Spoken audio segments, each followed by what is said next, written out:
Hello and welcome to Railroad Journeys Around the World. In this volume, we'll be looking at the distinctive railroads of Belgium. Considering the small geographical size of Belgium, the country as a whole offers an unrivaled selection of interest for the modern traction enthusiast.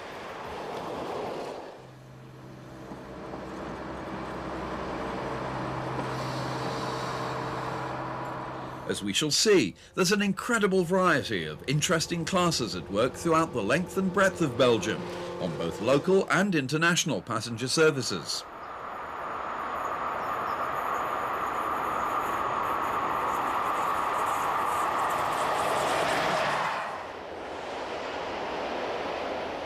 Also spotlighted is the wide assortment of freight traffic that works in Belgium, on both mainline and less well-known freight-only lines.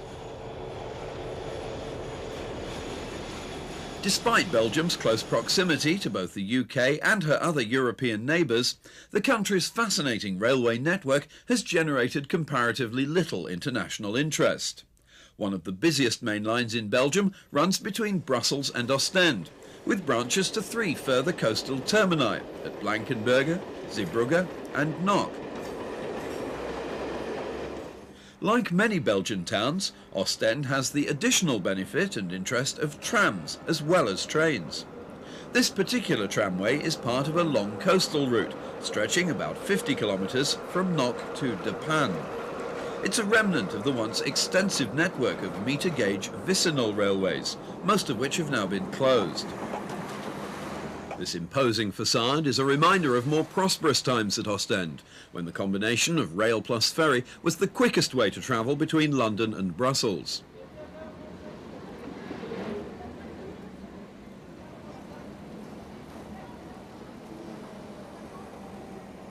Today, much of the maritime trade has gone. The opening of the Channel Tunnel has spelt the demise of many of the long-distance trains which used to operate out of Ostend, serving places such as Bâle, Vienna, Berlin and even Moscow.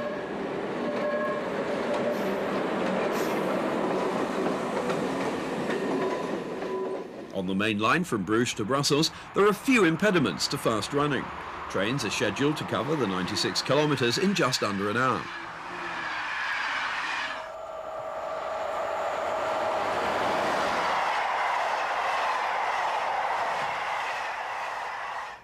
On the southern side of the city of Ghent is St. Peter's Station, one of the busiest Belgian stations outside Brussels. The city centre is easily reached by the trams, which stop outside the main entrance of the station. In railway terms, Ghent lies almost exactly halfway between Ostend and Brussels. There's a non-stop train from Ghent to Brussels every half hour throughout the day, and there are hourly intercity trains from Ghent to most other major towns in Belgium. A fascinating freight-only operation is the 30-kilometre long branch line from Ghent to Terneuzen. Terneuzen lies on the lower estuary of the River Schelde and is in the Netherlands. But its only means of rail access, and direct road access too for that matter, is through Belgium. Because of that, the railway to Terneuzen is worked in 2 sections, joined together by these exchange sidings at Saas van Ghent.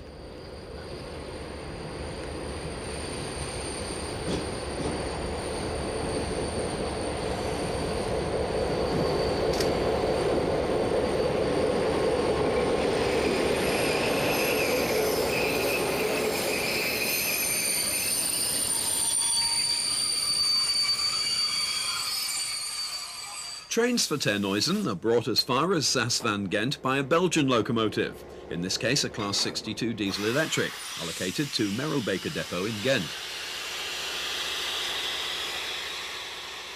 On the Dutch part of the branch between Saas van Ghent and Terneuzen, it's always Netherlands Railways traction in charge.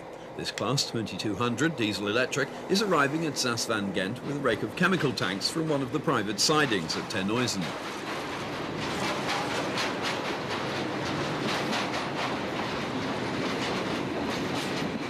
The branch itself is mainly single track, but like its partner on the other side of the canal, it's reasonably busy with several trains each weekday. This working is destined for the marshalling yard at Merelbeke near Ghent, where the wagons will be shunted and fed into the European wagon load network.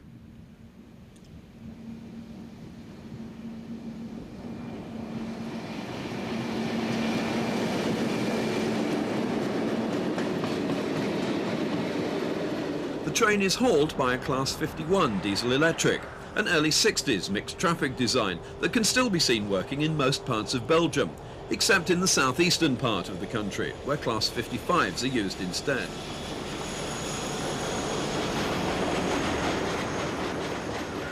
This mixture of wagon types is typical for a train conveying cold-reduced steel coil. The last wagon in the train carries the new Belgian Railways freight logo, B Cargo. On the left here are some of the access lines for other freight users of the branch, including a major coal import terminal.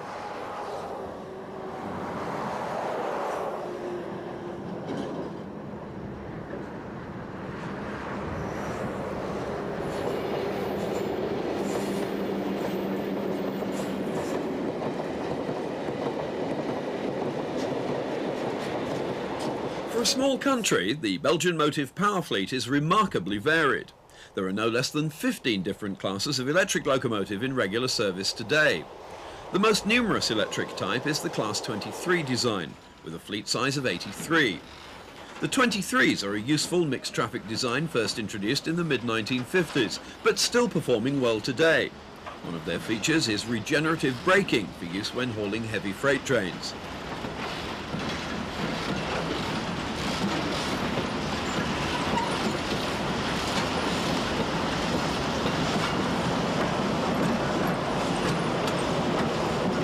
Visually similar to the Class 23s are the Class 25s. The 25s are a less numerous class, with just 22 examples in service. They were built as a standard design in the early 1960s, but 8 of them were rebuilt in the early 70s as dual voltage machines, so that they could haul cross-border trains to and from Amsterdam. They carry the old Benelux livery of yellow on dark blue. Another dual voltage design for working into the Netherlands is this Class 11.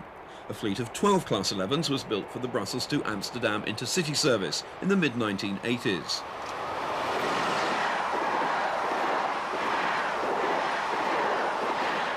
The problem of different railway networks adopting conflicting electrification systems is potentially very serious in mainland Europe.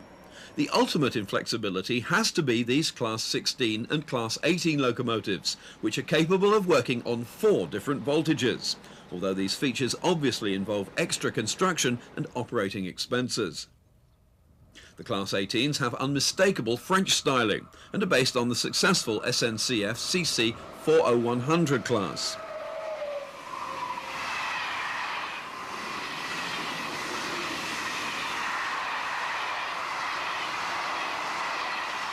The Class 20 is the most powerful design of electric locomotive operated by Belgian Railways. A fleet of 25 was introduced in the mid-1970s for intercity passenger duties. They were the first Belgian design to incorporate thyristor control and soon gained a reputation for poor reliability, although matters are now somewhat improved.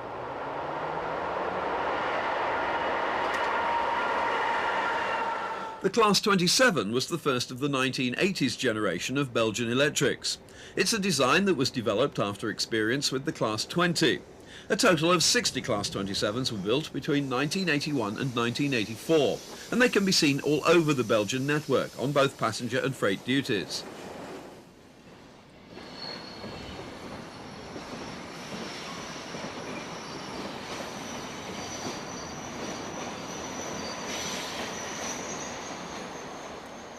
The Class 21s are basically similar to the Class 27s, but are slightly less powerful. A fleet of 60 Class 21s was built between 1984 and 1987. All of them are based at either Ostend or Antwerp, and like the 27s, they can be seen on both passenger and freight work.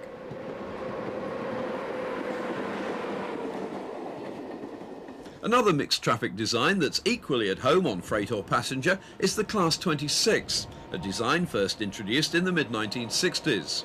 Although all 34 members of the class are allocated to Monceau, near Charleroi, they can be seen in many different parts of the Belgian network. This particular example is unusual in being the last of its class to carry the now superseded livery of yellow with blue bodyside stripe.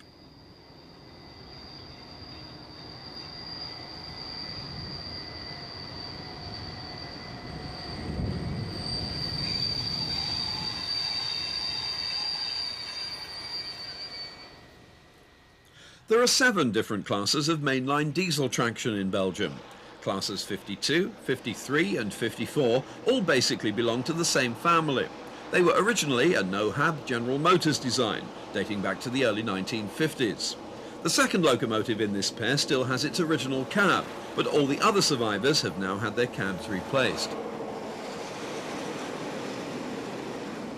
Despite their age, relatively few members of classes 52, 53 and 54 have so far been withdrawn, although 4 were severely damaged in an accident in October 1994, and it appears that 3 out of the 4 have been scrapped as a result. Some of these locos still have train heating boilers and can be seen on passenger workings, although the majority are now boilerless and are restricted to less prestigious duties, such as this engineer's train on the Athus-Meurs line.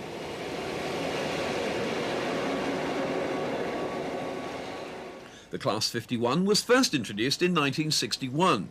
It has a Cockerill Baldwin engine and electrical parts supplied by ACEC, unlike classes 52 to 54, which are all basically General Motors products.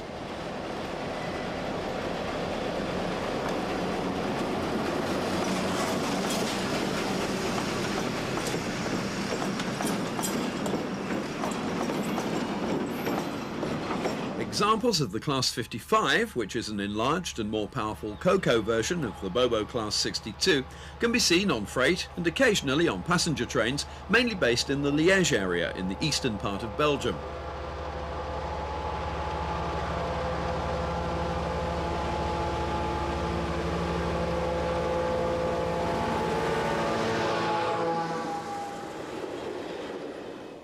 Eight Class 55s have been fitted with electric train heating for working passenger trains between Liège and Luxembourg.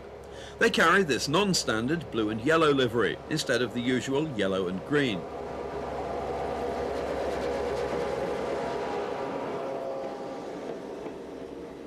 The Class 62 is a slightly less powerful design compared with classes 51 to 55. The most obvious difference externally is that it has only 2 axles instead of 3 per bogie. This example still carries its original green livery and is seen working a rail tour organised by along different lines. Class 62s are widely used on passenger workings and also appear on freight duties, often double-headed. This one is hauling a rake of M2 stock on an interregional train from De Panne to Gerardsbergen.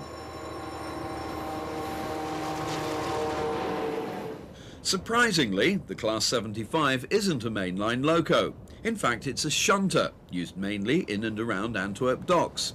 It's a rather similar design to the Class 62, but has hydraulic transmission instead of electric. Surely the most interesting diesel locomotive class in Belgium is the Class 59. These very distinctive machines have had a curious history in recent years, having twice been brought back from the dead.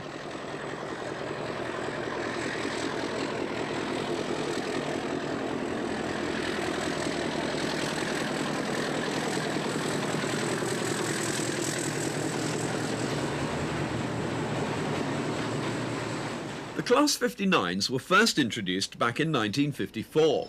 They were gradually withdrawn from service as life expired in the 1980s, and the last member of the class was officially deleted from stock in 1989. 2 years later, though, SNCF was short of traction for building the new TGV line in northern France, and 10 Belgian 59s were reinstated and drafted in.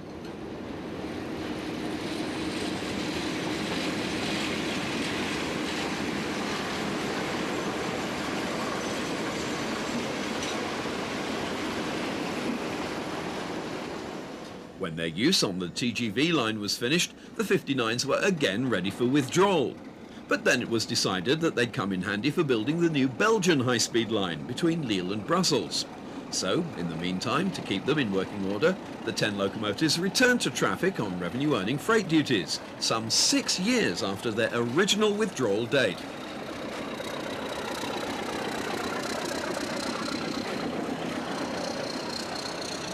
Right at the heart of the Belgian freight network is Antwerp Dam Motive Power Depot.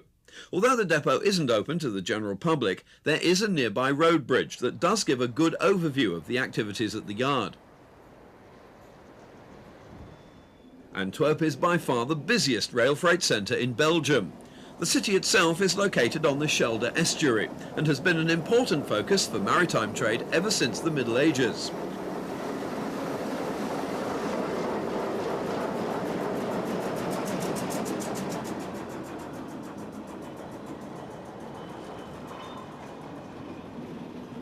Today, Antwerp ranks as the second busiest port in Europe.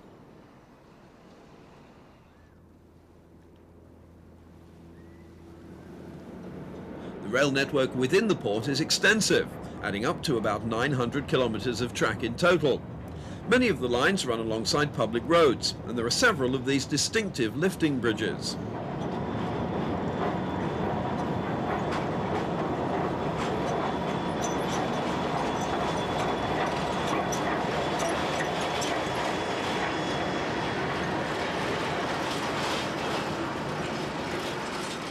Altogether, Antwerp accounts for some 43% of Belgian Railways' total freight traffic.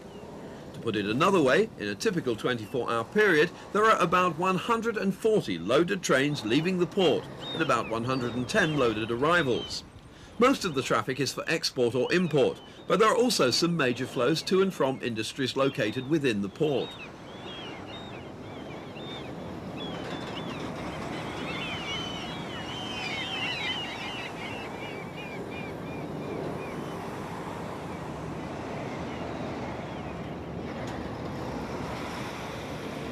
In many ways, the nerve centre of Docks freight operations is Antwerp North Marshalling Yard. The first yard here was opened in the 1930s, but the present layout dates back only to 1993, when a major expansion scheme was completed. There are two separate yards, one for arrivals and one for departures, each with 56 sorting sidings.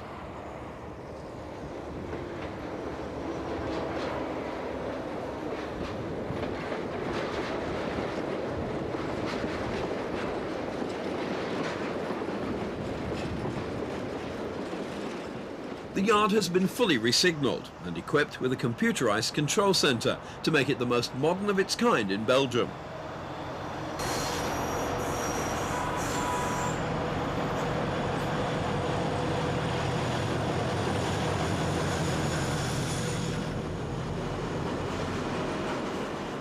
International traffic accounts for about 70% of Belgian Railways' freight carryings.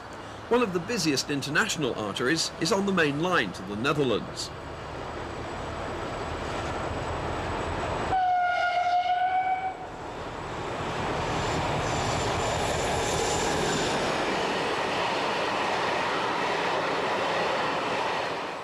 Intermodal traffic is currently one of the brightest hopes for Belgian rail freight. There are now 10 container terminals in Belgium, including a new facility in Antwerp docks which handles about 60% of all containers passing through the port.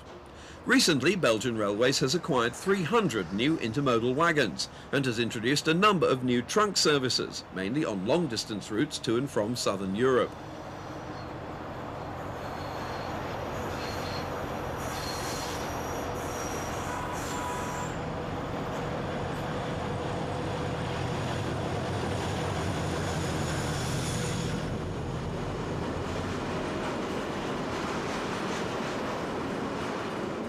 One of the most interesting long-distance rail freight flows is the daily iron ore train from Antwerp to Luxembourg. The journey starts in Antwerp docks at the ore import terminal, which is one of the busiest locations with plenty of traffic always on the move.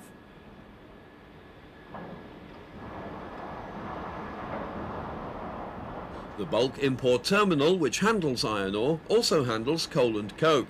This span of sidings sees almost constant activity day and night, with a schedule of more than 30 arrivals and 30 departures in each 24-hour period.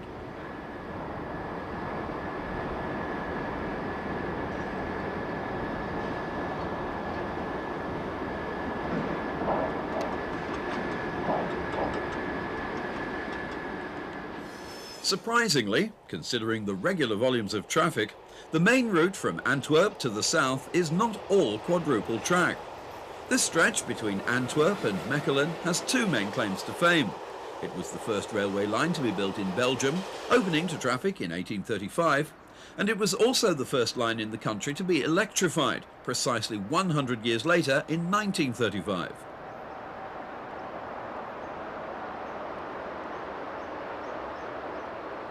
One of the main flows out of Antwerp is iron ore to Belval in Luxembourg. Trains on this route have to change traction twice. From Antwerp to Louvain, a single electric is sufficient, whereas from Louvain to Ronnay near Namur, double-headed electrics are needed.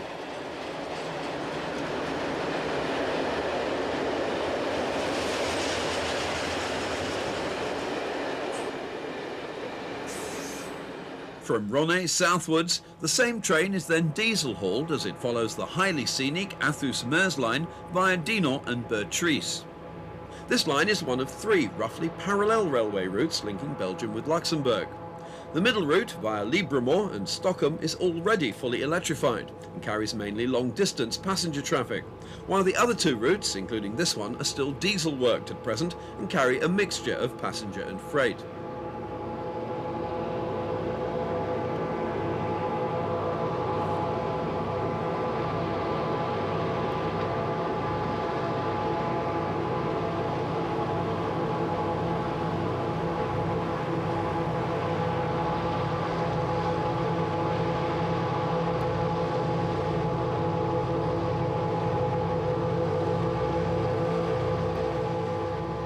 The Athus-Meurs line has some of the last remaining pockets of semaphore signalling in Belgium.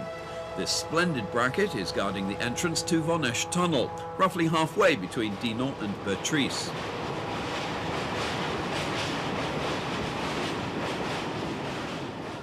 With nearly 2,000 tons of iron ore in tow, the two Luxembourg railways Type 1800 diesel electrics are reduced to a crawl as they emerge from Vonnesch Tunnel. On the left are the signs of the imminent re-signalling scheme.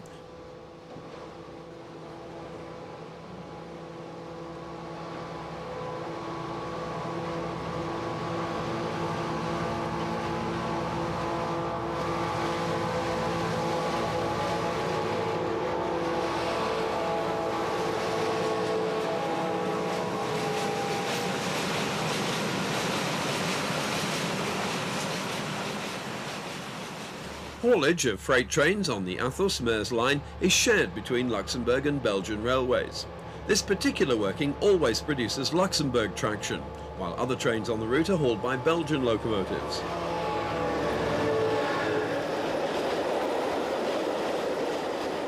The Type 1800s won't seem too unfamiliar to the Belgian crew, as they're basically the same design as the Belgian Class 55, just with some minor detail differences.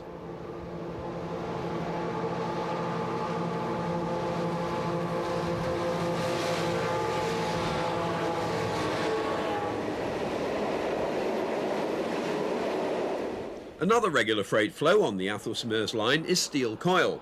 This heavy train load is heading south near Pont-Drôme, behind another pair of 1950s diesels, this time a Class 52 paired with a Class 54.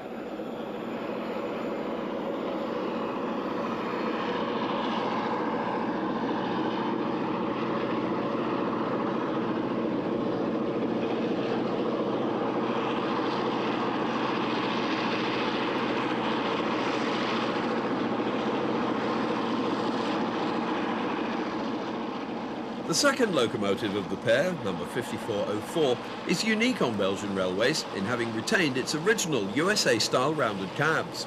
Originally, all members of classes 52, 53 and 54 had cabs like this, but unfortunately they suffered from poor soundproofing, and the only effective solution was total replacement.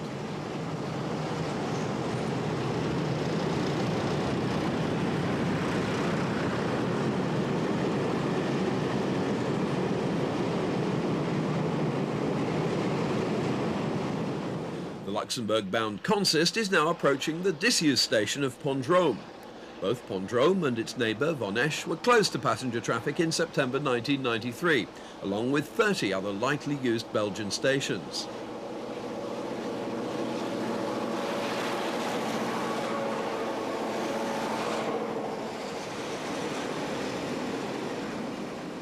The single line working here at Gendron is because of engineering work going on in Gendron Tunnel in readiness for electrification.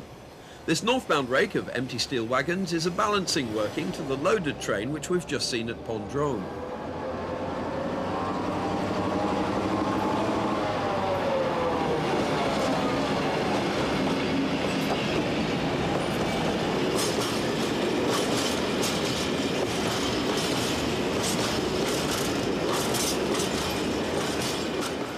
Although the northern end of the Athus-Meurs line is already electrified between Dinan and Namur, all freight workings remain diesel-hauled throughout. The traction changeover point is at Ronnet Yard, just north of Namur.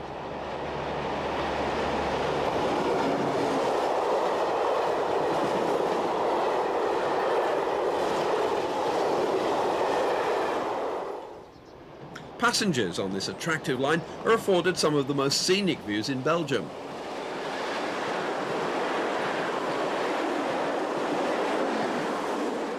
This northernmost stretch of the Athus-Meurs line between Dinan and Namur was electrified in 1990. It runs for almost 30 kilometres alongside the River Meuse, making it one of the most attractive journeys on Belgian railways. While most passenger trains on this stretch are electrically hauled, this particular one is a through working from Houillet on the line from Athus and is therefore diesel worked.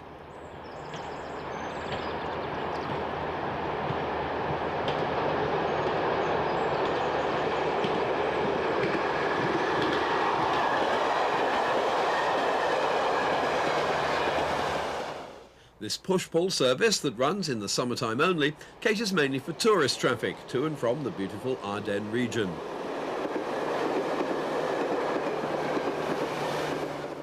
The main passenger service between Dinan and Namur is worked by electric multiple units, but through services to points further afield, such as the summer-dated service between Dinan and Ghent, are locomotive hauled.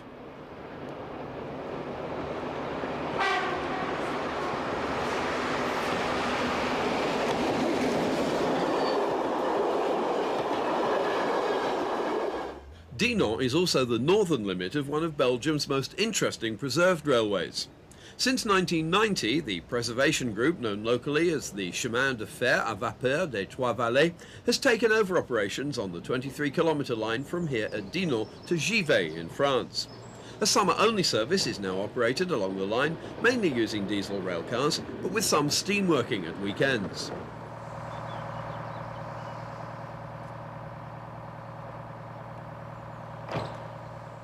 The line from Dinan to Givet follows the gently meandering valley of the River Meuse, with its spectacular limestone cliffs.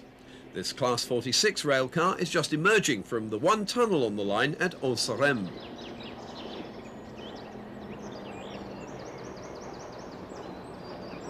Originally, this line formed part of a major international route, and until the Second World War, it carried a substantial amount of heavy freight. But in the 50s and 60s, traffic volumes declined sharply. In 1984, the passenger service was cut back to just 4 return journeys a day, and in 1988 it was withdrawn altogether. Finally, the line lost its scheduled freight services as well in 1989.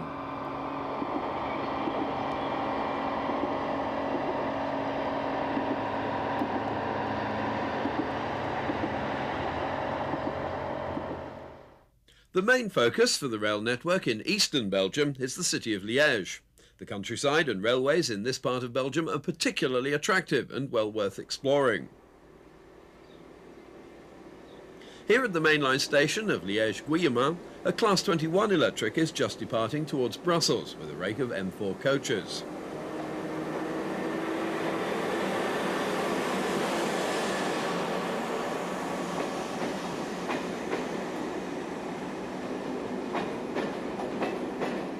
The only diesel-operated service out of Liège is on the main line to Luxembourg via Trois-Ponts and Gouvy. All trains on this route are rostered for Class 55 haulage and are formed of a standard rake of M4 design coaching stock.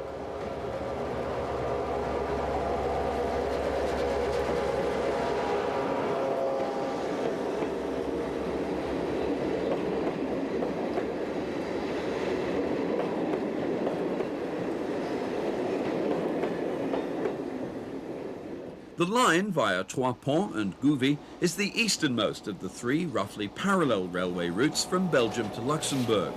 At its northern end it follows the picturesque wooded valleys of the rivers Ourthe, Ambièvre and Salm. Although it's classed as a main line, it has more than its fair share of curves and gradients as it threads its way through the eastern fringe of the Ardennes Hills.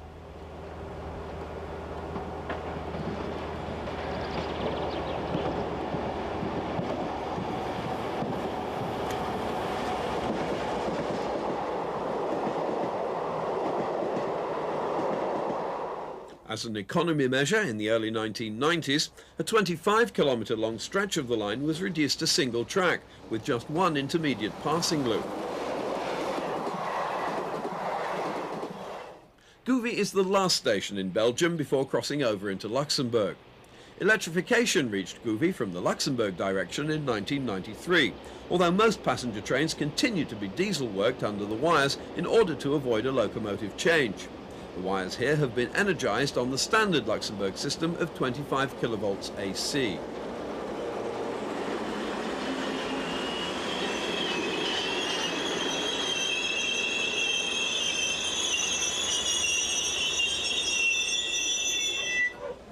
Freight workings between Luxembourg and Liège are relatively few and far between.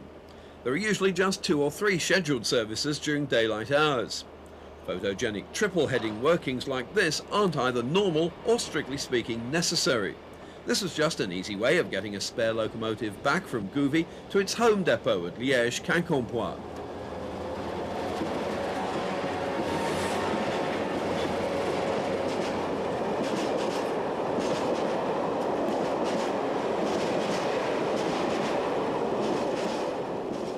The Class 55s have more or less the monopoly of freight as well as passenger workings on the Liège to Luxembourg line.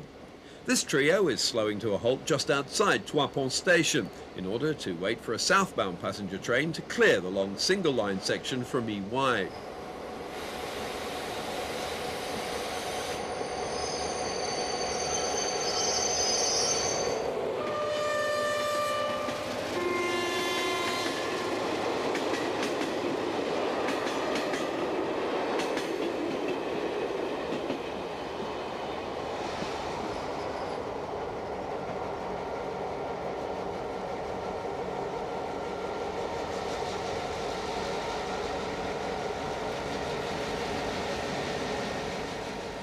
Although by no means necessary for this comparatively modest load, all 3 locos are in fact powered and working.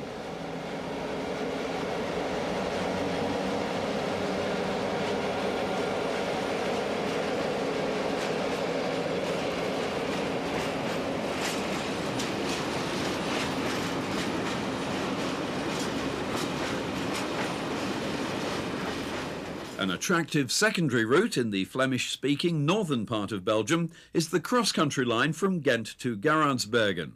It's one of the few passenger routes in Belgium to have escaped electrification.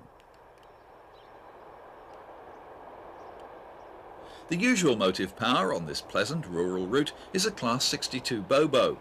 These are the most numerous class of diesels in Belgium, with a total fleet size of 136.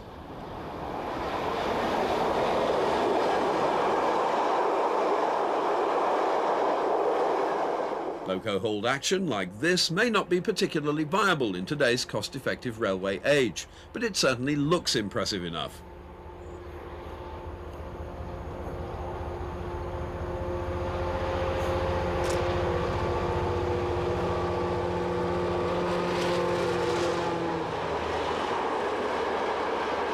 The massive dimensions of the Class 62 contrast with the rather lower roofline of the M2 coaching stock used on this route.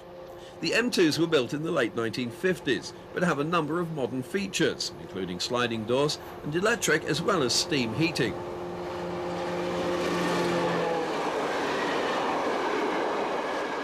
In common with many lines in Belgium, trains between Ghent and Geraardsbergen run at fixed hourly intervals throughout the day, with some extras at peak periods. This regular interval timetable pattern was established nationally in 1984. Until then, some lines and stations had been served only intermittently.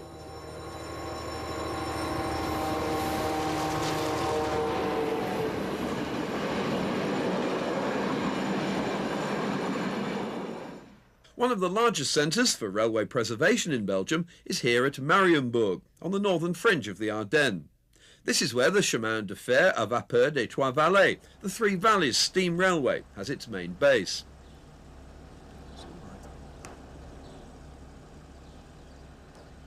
This rare surviving example of a Belgian roundhouse now holds a fascinating array of historic motive power from Belgium and from other European countries. Altogether, the Chemin de Fer des Trois Vallées owns over 20 steam locomotives, mainly built in Belgium, but also including several German designs, as well as 7 diesels and 11 railcars.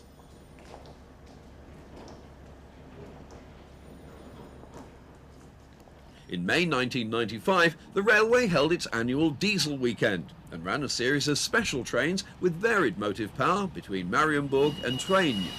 This train is formed of one of the 2 surviving Class 40 diesel hydraulic multiple units, built in 1957 and withdrawn by Belgian railways in the 1980s. Trains leaving Marienburg on the preserved line use a special platform adjacent to the locomotive shed. The connection to the Belgian Railways main line is used only by light locomotive and empty stock movements.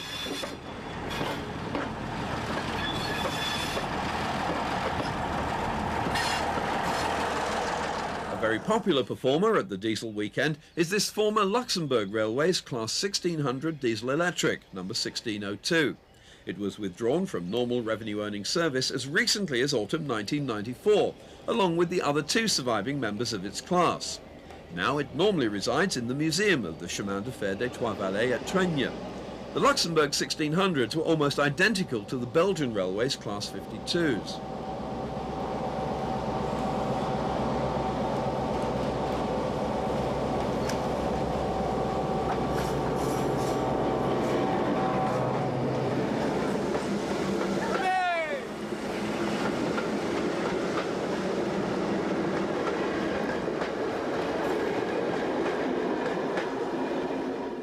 The line from Marienburg to Troyes follows the picturesque valley of the river Viroin. Originally, this formed part of a cross-border route to Vireux in France. Closure of the line took place in several stages between 1961 and 1977. Meanwhile, the preservation movement was getting itself established in Marienburg, ready to give this delightful byway a new lease of life.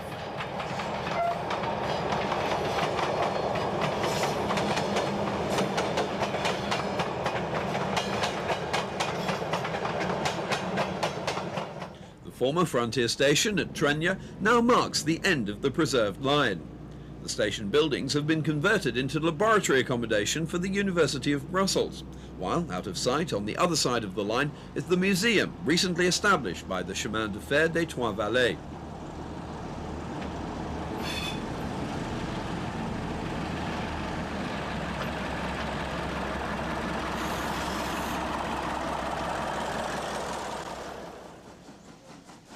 Mainline steam in Belgium is today sadly a comparative rarity. At present, this splendid Class 29 280, which is part of the Belgian National Railway Collection based at Leuven, is the only loco passed for mainline running. However, work on a privately owned ex-Polish TY2, which is being faithfully restored as a Belgium Class 26, is well advanced, and this means that there should soon be another loco to add to the mainline roster. 29013 first entered service on the 8th of February 1946 and is one of 300 of this type supplied by Canadian builders to fill an engine shortage in Belgium after the war. It was eventually withdrawn almost 21 years later, in February 1967. This splendid 462 was built by Cockerill and first entered service on the 19th of March 1935 as one of a class of 35 Class 1 Pacifics. It was withdrawn from service on the 30th of September 1962, but subsequently lovingly restored to running order, also as part of the National Collection. Sadly, its mainline ticket expired recently, and lack of funding for repairs means that its future as an active locomotive is somewhat uncertain.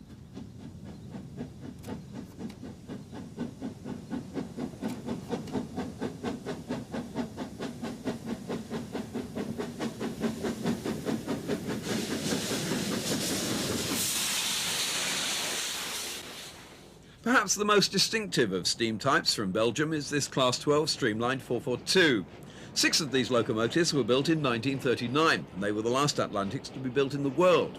It was withdrawn from normal service on the 27th of September 1962, and like the Class 1 Pacific, is now laid up again at Leuven, awaiting funds for its repair. International trains are a salient feature of the Belgian railway network, with several key routes linking Belgium with its 4 European neighbours, the Netherlands, Germany, Luxembourg and France. Here at Roosendaal, just over the border in Netherlands territory, a Belgian Class 25.5 is pulling away with the early morning train from Amsterdam to Paris. This subclass of 8 locomotives can work both on Dutch and Belgian electrification systems. The coaching stock is the Belgian Railways I design, used on international trains.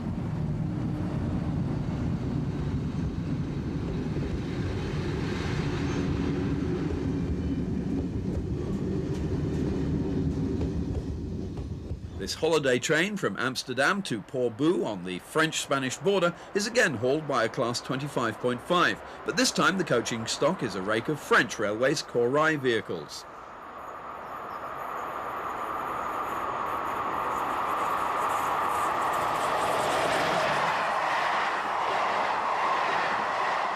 The strategic link between Brussels and Amsterdam is covered by an hourly intercity service throughout the day, using push-pull formations like this. It's a service operated jointly by Dutch and Belgian railways, with Dutch railways providing the coaching stock and Belgian railways supplying the traction. The whole formation carries the new standard Benelux livery of yellow and Bordeaux red.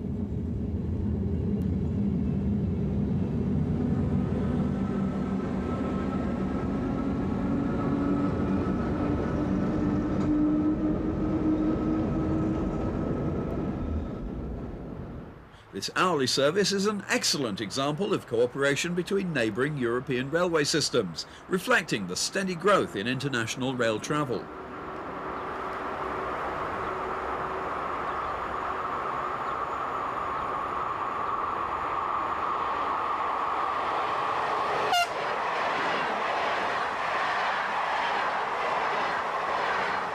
Haulage for the Brussels to Amsterdam service is a dual voltage Class 11 electric. En route, the train has to reverse direction at Antwerp Central, which is a terminal station, after which the Class 11 is at the front of the train.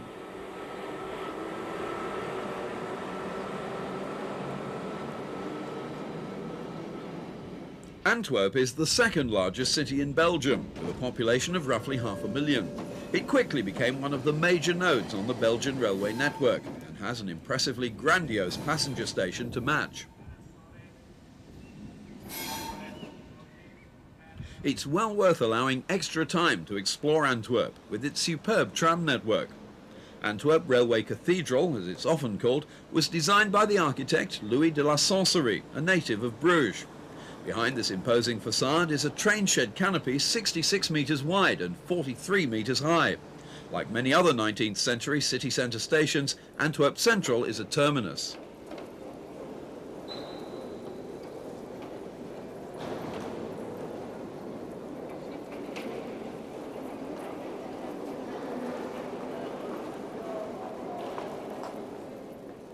The building of Antwerp Central took a full 10 years to complete, from 1895 until 1905. Today, nearly a century later, the legacy of Louis de la Sancerie is still enjoyed by many hundreds of travellers each day, its spacious interior offering some welcome respite from the hustle and bustle of city life outside.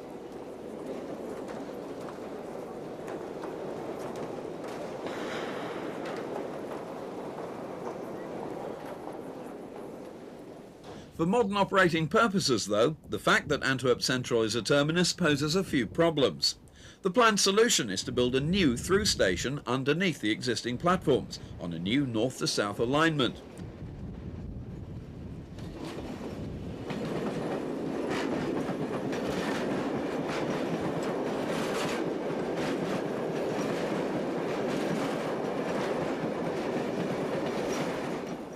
The new line through Antwerp will be accompanied by a major upgrading of the existing route between Antwerp and Brussels, and the line speed will be raised to 160 kilometers an hour.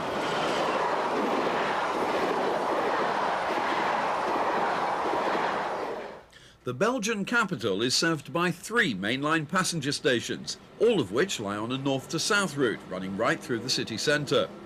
Brussels North offers some superb open vistas to watch the very intensive services from, and is well worth spending time at. This Belgian Railways Class 11 is heading a rake of Dutch coaches on the hourly intercity service from Amsterdam. The first public Eurostar service between London and Brussels ran on the 14th of November 1994, with an initial service of just 2 trains a day on Mondays to Fridays and 1 on Sundays. At present, all Eurostars to and from Brussels are sent via the classic route through Ath. It's a route that wasn't really designed for high-speed running, and Eurostars only manage an average speed of 91 kilometres an hour while on Belgian metals. This compares rather unfavourably with the high-speed section between Calais and Lille, where the same trains reach speeds of up to 300 kilometres an hour.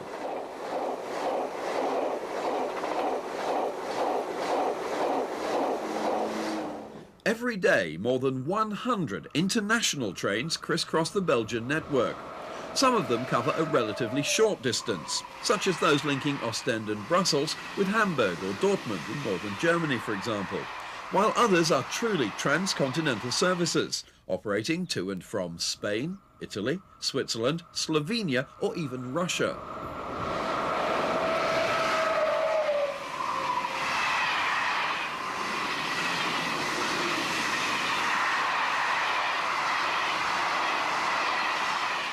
This dual-voltage Class 27 is heading a rake of French Corail coaches towards the French border.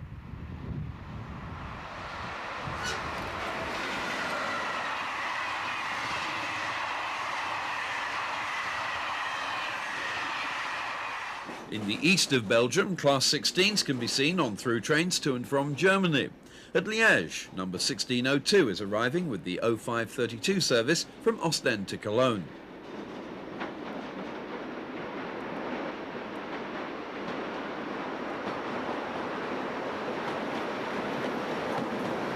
The coaching stock is a typical mixture of German and Belgian vehicles.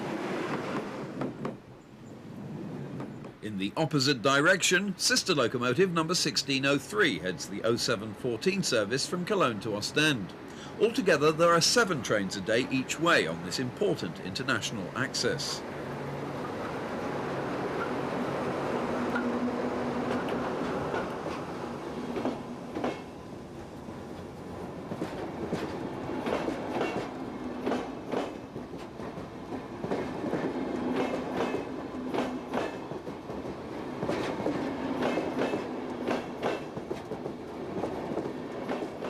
With 11 carriages in tow, giving a total trailing weight of just over 500 tonnes, the Class 16 needs some rear-end assistance for the steep climb out of Liège-Guillemins station.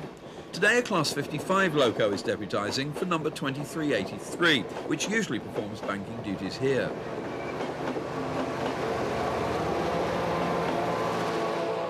Named passenger services are still common throughout Europe, many being christened after famous authors, composers or statesmen like the Alexander von Humboldt, which is arriving from Berlin.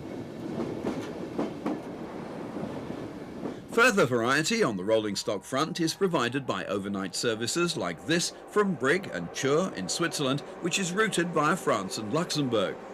Recently, the European network of overnight trains has been revamped and relaunched with the brand name Euronight, the aim being to provide standards of comfort similar to those in hotels.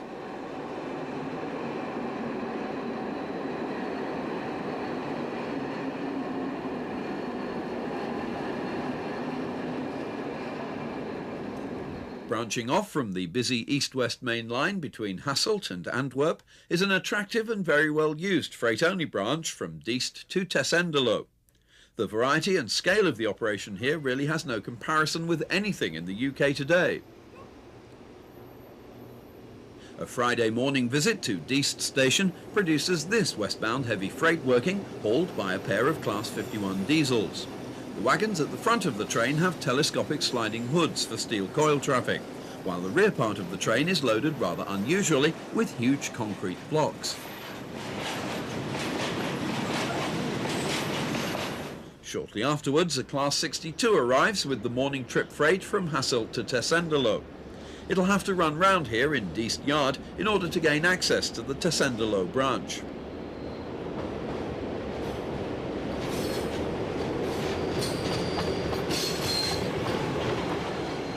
This is wagon load freight par excellence, with a typical mixture of containers, tank wagons and vans.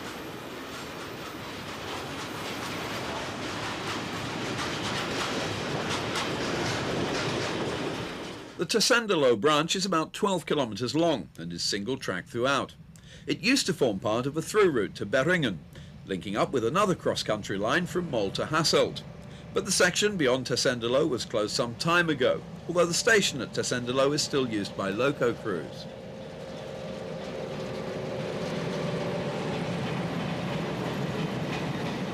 In the east of Belgium, there are several major freight flows to and from Germany, which cross over the border near the interesting small town of Montzen.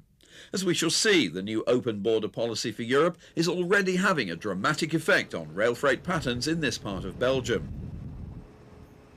This steel train is just setting out from Winterslag near Genk, behind a pair of Class 51 diesels. It's conveying locally produced steel plate, which will be rolled into coil at a German steelmaking plant. Ultimately, the coil will return to Belgium, again using rail transport.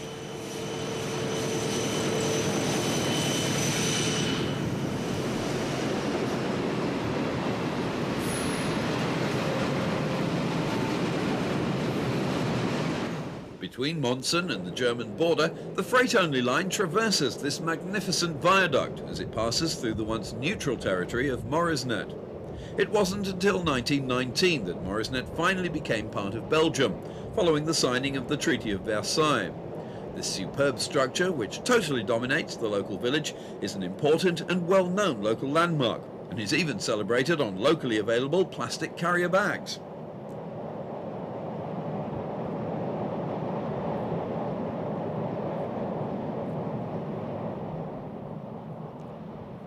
Constructed between 1915 and 1918, the viaduct is 1,300 metres in length and has a maximum height above the valley bottom of 68 metres. During the Second World War it was vulnerable because of its strategic position, and it was blown up twice, once by Nazi forces and once by the Allies. It was finally rebuilt in 1948.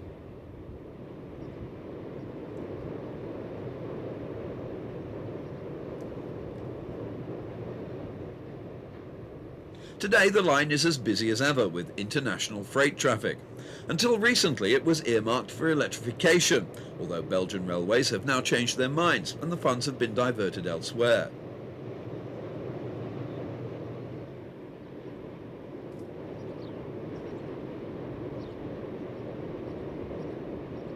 The actual border between Belgium and Germany is 5 kilometres or so to the east of Moresnet, inside the Botselaer tunnel. But even more curious is the gauntlet track arrangement. This allows large military loads to straddle both tracks and gain the increased loading gauge at the centre of the bore.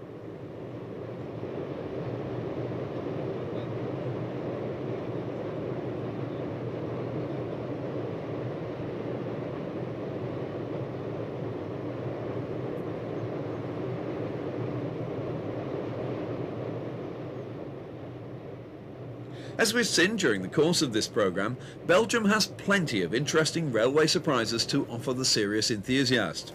If you've not yet sampled its delights, we can thoroughly recommend a visit. Language is generally no problem, many people speak English, and you can be assured of a warm welcome. We do hope that you've enjoyed this look at the unique railroads of this fascinating country. Bye for now.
livery of yellow on dark blue.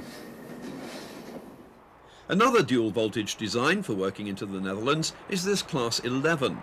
A fleet of 12 Class 11s was built for the Brussels to Amsterdam intercity service in the mid-1980s.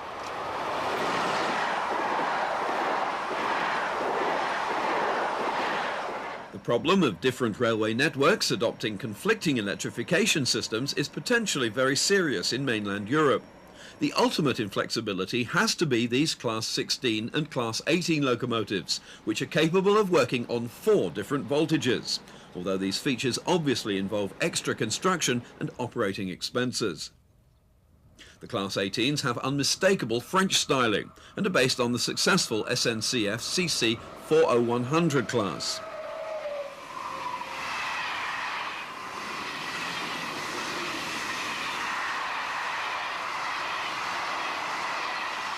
The Class 20 is the most powerful design of electric locomotive operated by Belgian railways. A fleet of 25 was introduced in the mid-1970s for intercity passenger duties. They were the first Belgian design to incorporate thyristor control and soon gained a reputation for poor reliability, although matters are now somewhat improved.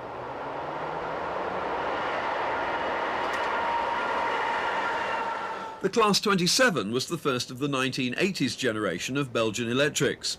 It's a design that was developed after experience with the Class 20.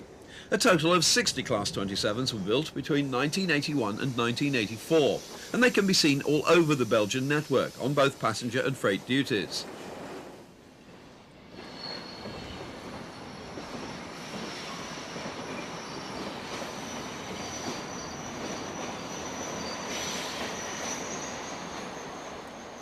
The Class 21s are basically similar.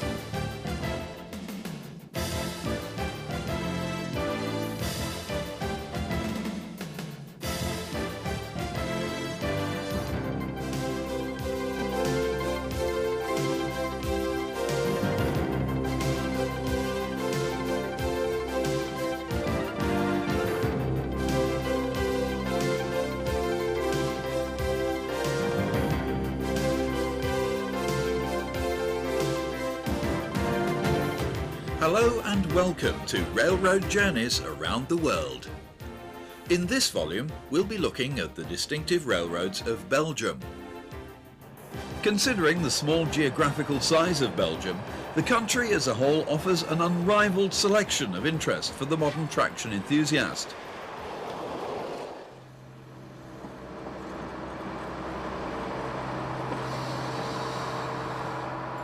As we shall see, there's an incredible variety of interesting classes at work throughout the length and breadth of Belgium, on both local and international passenger services.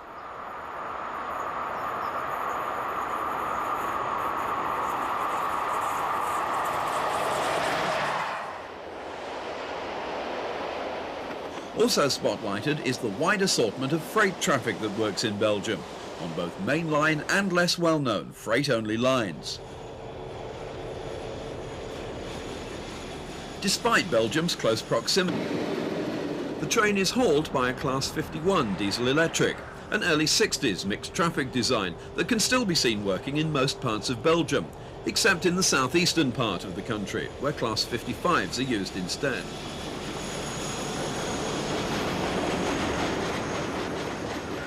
This mixture of wagon types is typical for a train conveying cold-reduced steel coil. The last wagon in the train carries the new Belgian Railways freight logo, B Cargo. On the left here are some of the access lines for other freight users of the branch, including a major coal import terminal.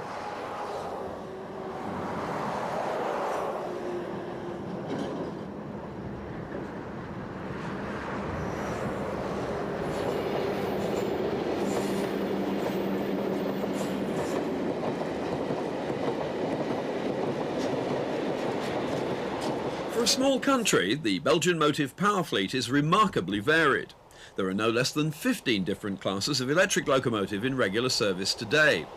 The most numerous electric type is the Class 23 design, with a fleet size of 83. The 23s are a useful mixed traffic design first introduced in the mid-1950s, but still performing well today. One of their features is regenerative braking for use when hauling heavy freight trains.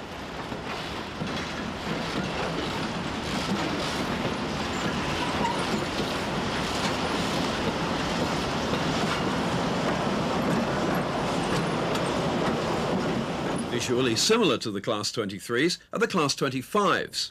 The 25s are a less numerous class, with just 22 examples in service.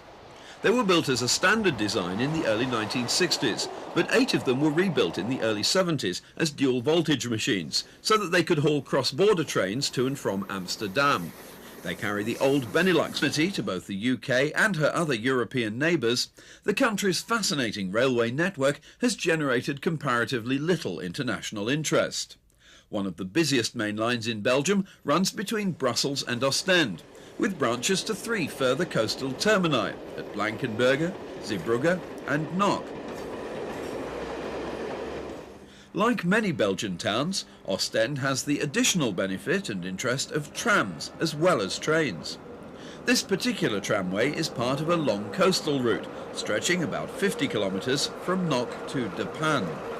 It's a remnant of the once extensive network of meter-gauge vicinal railways, most of which have now been closed. This imposing facade is a reminder of more prosperous times at Ostend, when the combination of rail plus ferry was the quickest way to travel between London and Brussels.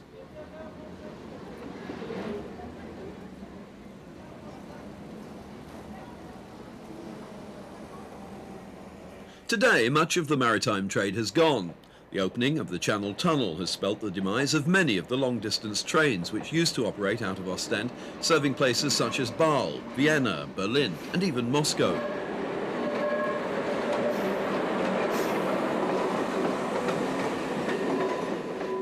On the main line from Bruges to Brussels, there are few impediments to fast running.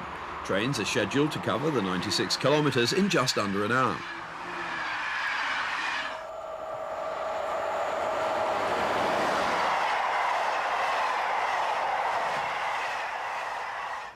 On the southern side of the city of Ghent is St. Peter's Station, one of the busiest Belgian stations outside Brussels.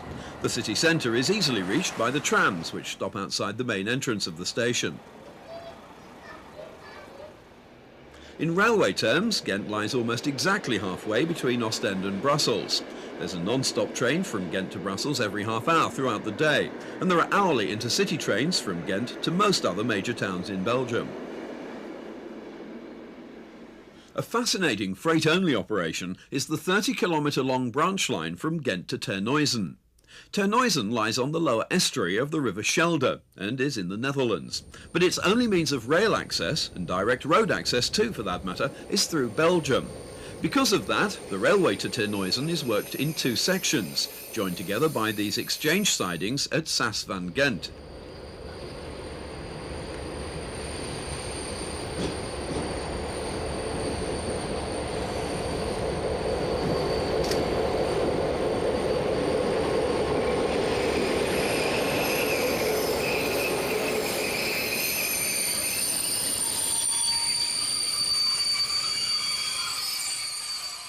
Trains for Terneuzen are brought as far as Saas van Ghent by a Belgian locomotive, in this case a Class 62 diesel electric, allocated to Merelbeke depot in Ghent. On the Dutch part of the branch between Saas van Ghent and Terneuzen, it's always Netherlands Railways traction in charge. This Class 2200 diesel electric is arriving at Saas van Ghent with a rake of chemical tanks from one of the private sidings at Terneuzen.